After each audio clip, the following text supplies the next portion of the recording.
Failing the test. I'm Jeff Stein with today's Iowa Politics Report. Those individuals elected to serve in the U.S. Senate were sworn in on Tuesday by the presiding officer, as named in the Constitution, namely the Vice President.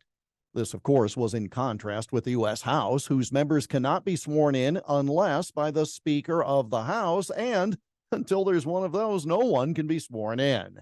Now, typically after the mass swearing-in event, there are individual photo ops between the presiding officer and the newly sworn-in member with his or her family gathered around.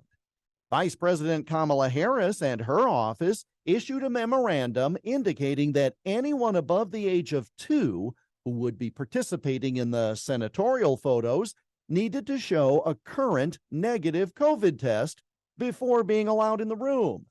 Now, I'll let you determine how appropriate such an idea like that is.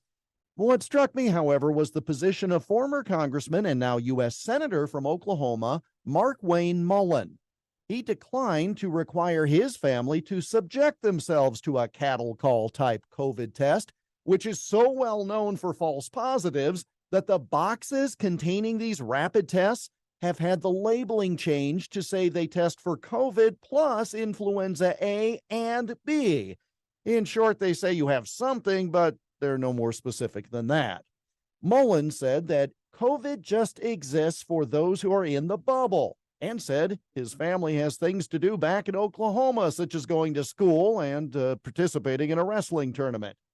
He said he was concerned about the negative impact of a false positive test on their lives. And he noted, "I don't need a photo with Kamala Harris." I find the direct response refreshing in the wake of hypocrisy that normally permeates the U.S. Capitol.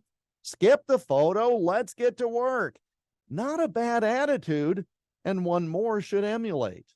And that's the Iowa Politics Report for Thursday, January 5 on Twitter, Instagram, Getter, Parler, and Truth Social at Iowa Politics. I'm Jeff Stein on News Talk 1540 KXEL.